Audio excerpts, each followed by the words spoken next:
Greetings out there in computer land. This is Brett, and today I decided I wanted to do an outside video to show you some of the good things that creation has given me. And you know, when I'm not feeling so good because I'm pushing my healing, etc., I'm not always as grateful to say the least as I probably should be. But anyways, check out the garden down there. We're gonna go down there in a second. Just hung up a couple of nice loads of laundry on my lines. It's December 1st, 2011, and we got a day like this. Absolutely perfect. Now, if you listen closely, yes, you can hear, and now you can see, now that the leaves have fallen, you can see the road down below my house. You can hear the cars going by. That's one of the less desirable things about living in this house. A couple hundred yards that way, we've got a road, and 300 yards that way, we've got a highway. It's an odd thing. There's no houses around. There's no houses, and I live on this sweet little mountain. But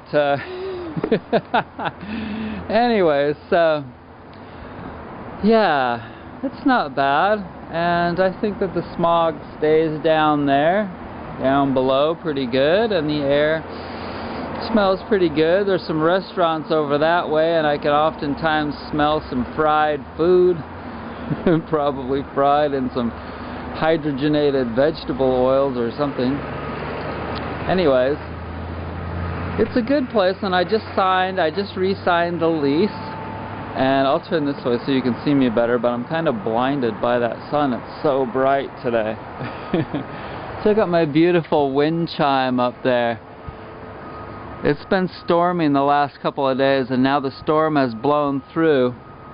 But when the wind is really blowing, man, that thing is just like doing, doing, doing, doing, doing. It's Music of the Spheres or something out of Austin, Texas. They make the most incredible wind chimes. They're not cheap either. That one was $200. Anyway, so let's go down and there's my baby. Hi, honey. Let's go down and check out the garden. I'm drinking my tea.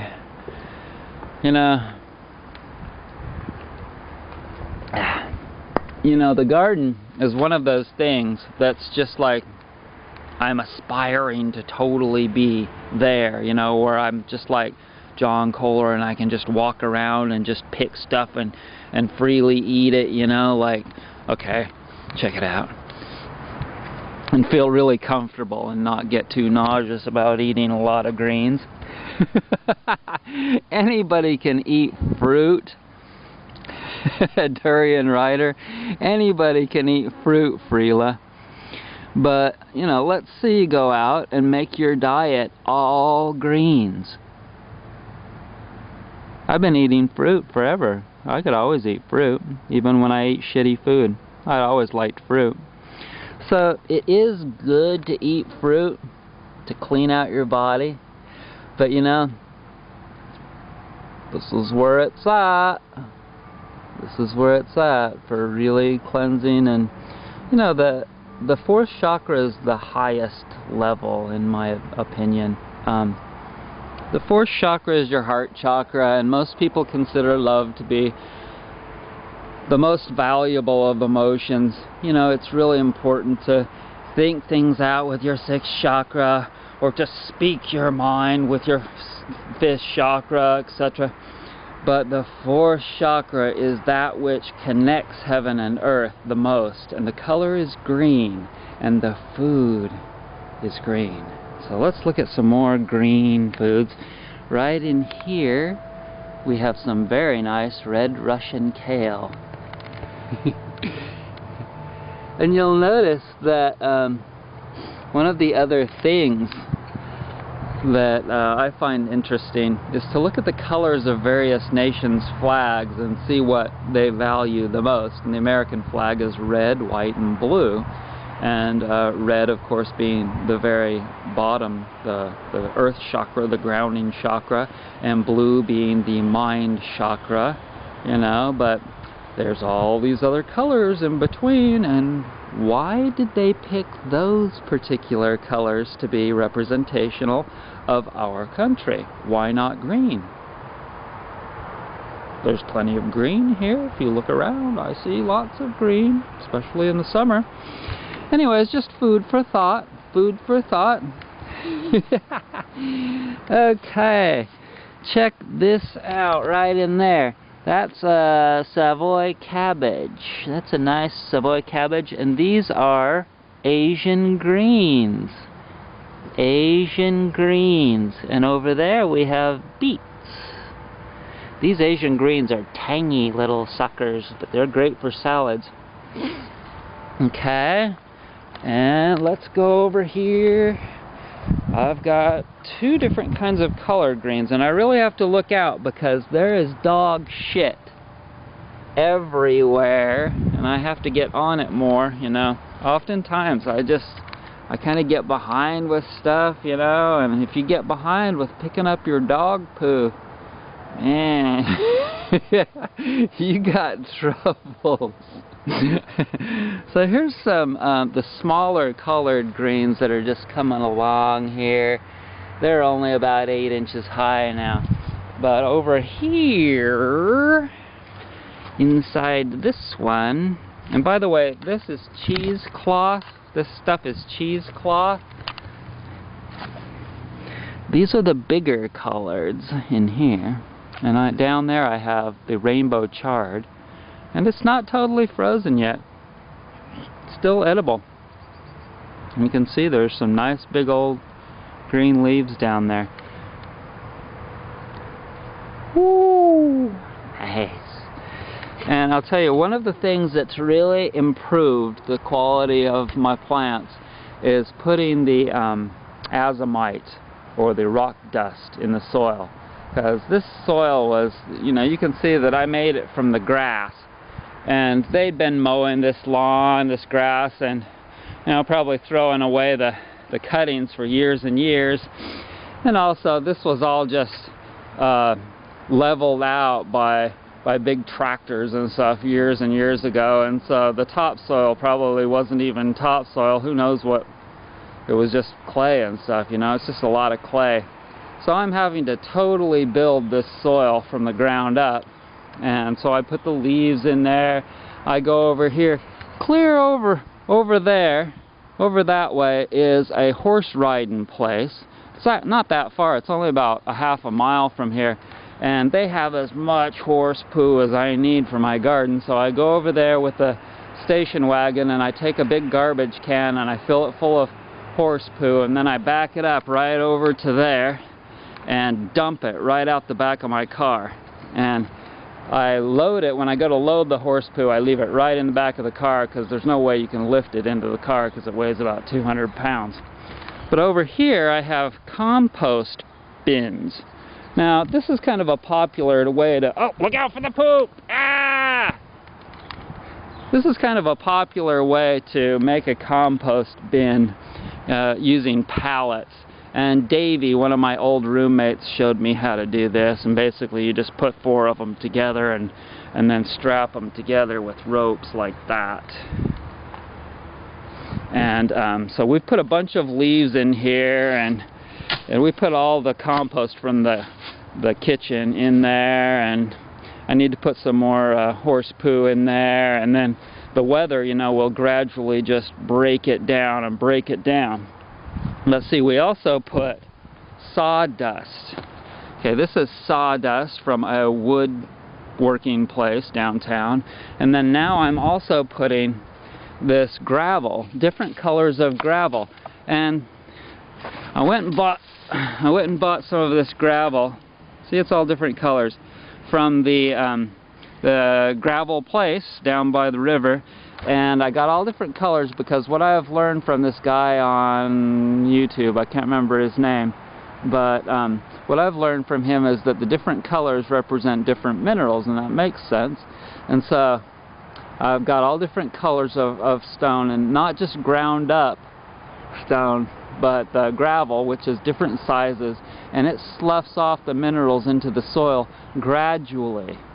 Okay, so it's good to get your soil, get it going fast with the rock dust that's been ground up by some kind of machinery, but to have longer term sustainable release of minerals into the soil, I'm using this gravel here of different sizes and different colors. So let's see if I can find some other things. Okay, now I have a lower level down here, and you can see that there's quite a bit of room for a lot more stuff, and we did grow some stuff down here, and we made some little stairs, and it's hard to see the stairs because it's kind of grown over, but there maybe you can see them. Okay, so now I'm down here, and I grew a big old tomato bush around this thing, and I put up these sticks here, these heavy hardwood sticks, so that I could run string in between so that the tomato plants would hang up on those. That worked pretty good. I got quite a few tomatoes off of that big old tomato bush that had like 8 tomato plants that I planted last January, and I let them grow in my sunroom all winter. And here is another little area that James had going on. It's kind of cool. He made it look kind of nice, and there's a nice crystal. There's a nice crystal that he left in there. Yeah, look. We could pick that and eat it. It's pretty nice. It's pretty much winter now. Everything's pretty much done, but we picked a lot of peppers out of there. Now this area, this is where I made a big old cucumber trellis, and there was just like too many cucumbers, but we ate plenty of them. And over here we had corn, and you can see where Chad planted corn here, and it's pretty much done now. It's been done for quite a while.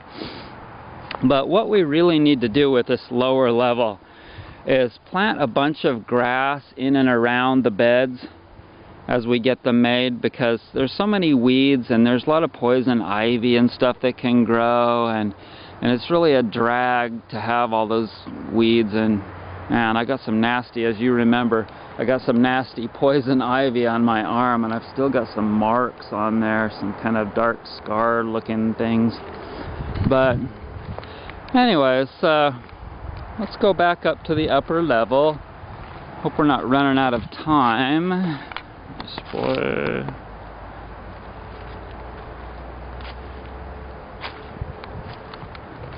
Okay, let's head on up.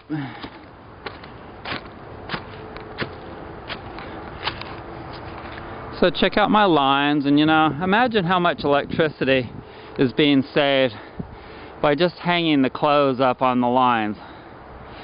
And most of you know that I have an indoor line that's actually longer than this outdoor line. This outdoor line is 4 strands. If we go past these, you can see that there's 2 more back here. But it's 4 strands, and the total length is 100 feet. Indoors, I actually have 120 feet. So when the weather's not good, we're still hanging the clothes up on the indoor line. And a lot of you are, addicted to the dryer.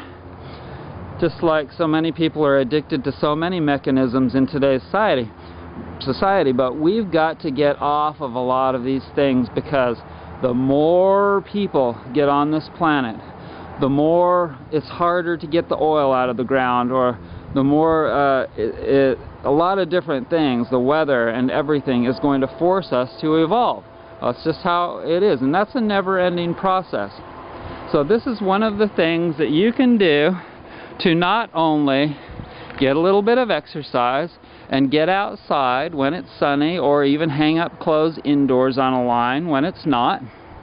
That this is a good thing for exercise. It's good for listening to the birds. I can hear my beautiful wind chime up there, and it's relaxing. But you've got to find the time to be able to pull all of these kinds of things off. And you've got to find an area that you can live. Like if you're living in a place where you're looking out your window and all you can see is cars and cement, it's not conducive to good healing. I mean, there's a lot of different kinds of healing. And yeah, you can do a lot of healing indoors, just sitting in your room, meditating, eating good food, all that kinds of stuff. But eventually you'll want to get yourself into this kind of a situation. So I hope that you enjoyed my little tour of my yard and my garden and all that. Thanks very much. Bye-bye.